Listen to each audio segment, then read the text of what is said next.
മറ്റൊരു വാർത്തയിലേക്ക്. ബസ്സിൽ വെച്ച് ലൈംഗികാതിക്രമം എന്നാരോപിച്ച വീഡിയോ പ്രചരിപ്പിച്ചതിൽ യുവാവ് ജീവനൊടുക്കി. എന്തൊക്കെയാണ് നടക്കുന്നേ? ആരോപണം നേരിട്ട കോഴിക്കോട് ഗോവിന്ദപുരം സ്വദേശി ദീപക്കാണ് മരിച്ചത്. ബസ്സിൽ വെച്ച് ദീപക് ശരീരത്തിൽ സ്പർശിച്ചെന്നായിരുന്നു ഇൻസ്റ്റഗ്രാം അക്കൗണ്ടിലൂടെ യുവതി ആരോപിച്ചത്. 10-12 കൊല്ലമായിട്ട് ബ്രഹ്മചാരിയെ പോലെ ജീവിച്ചവനാ ഞാൻ. ഇതൊന്നും കാണുന്നത് എനിക്ക് ഇഷ്ടമല്ല. ഈ സ്ഥാപനത്തിന്റെ ആവശ്യവുമായി പോയതായിരുന്നു. അവിടെ വെച്ചാണ് പയ്യന്നൂരിൽ നിന്ന് ഒരു ബസ്സിൽ നിന്നുള്ള വീഡിയോ ആണ് സാമൂഹ്യ മാധ്യമങ്ങളടക്കം പ്രചരിച്ചത്. ഇതുമായി ബന്ധപ്പെട്ട് ഇയാൾക്ക് വലിയൊരു മാനസിക സമ്മർദ്ദം ഉണ്ടായിരുന്നു, മാനസിക വിഷമം ഉണ്ടായിരുന്നു എന്നാണ് സുഹൃത്തുക്കളും ബന്ധുക്കളും അടക്കം നമ്മളോട് പറയുന്നത്. മനുഷ്യത്വം ഇല്ലാണ്ട് എങ്ങനെ പെരുമാറാൻ കഴിയണു?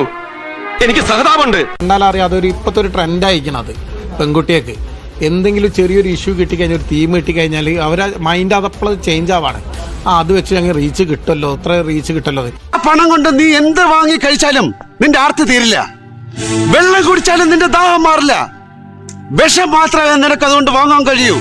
ചത്താലും നീ പുഴുത്തേച്ചാവൂ. ഓർമ്മിച്ചോ, ചത്താലും നീ പുഴുത്തേച്ചാവൂ. ഇന്നലെ ഞാനൊരു പബ്ലിക് ബസ്സിൽ നിന്നുള്ള ഒരു വീഡിയോ ഷെയർ ചെയ്ത്. എന്താണെന്ന് വെച്ച് കഴിഞ്ഞാൽ, ഒരാൾ മനഃപൂർവ്വം എൻ്റെ ശരീരത്തിൽ സ്പർശിക്കുന്ന ഒരു വീഡിയോ. അതൊരു ആക്സിഡന്റ് അല്ല. അച്ഛൻ പറഞ്ഞു ഇതിലും ഭേദം കട്ടപ്പാറയായി കക്കാൻ ഇറങ്ങുന്നതാണെന്ന്. ഒരു മിസ്അണ്ടർസ്റ്റാൻഡിങ്ങും അല്ല.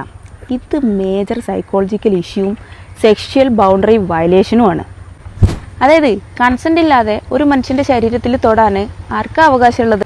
ഇതാണ് ഇവിടുത്തെ വ്യവസ്ഥിതി. We are living in a very cruel society. ഇവിടുത്തെ ക്രമസമാധാന നില ആകെ താറാറിലായിരിക്കുന്നു. നീപ്പച്ചന് മനസ്സിലായില്ലേ? ശരിക്കിത് കാണിക്കുന്നത് എന്താണെന്നറിയോ? അയാൾക്ക് അയാളുടെ ഇമ്പൾസ് കൺട്രോൾ ചെയ്യാനുള്ള ശേഷിയില്ല, മറ്റുള്ള മനുഷ്യന്മാരോടുള്ള എമ്പതി ഇല്ല. ഇതിനൊക്കെ അപ്പുറത്ത് ആരും എന്നെ ഒന്നും ചെയ്യില്ല എന്നുള്ളൊരു മറ്റേടത്തെ വിചാരമില്ലേ, അതും കൊണ്ടാണ്. പ്രേതത്തിനേക്കാൾ സ്ട്രോങ് ആണ് ഈ സാധനം. എത്രയും പെട്ടെന്ന് പറഞ്ഞു വിട്ടില്ലെങ്കിൽ ഇതൊരു കൊല്ലാപ്പായി തീരും. പറഞ്ഞില്ലാന്ന് വേണ്ട.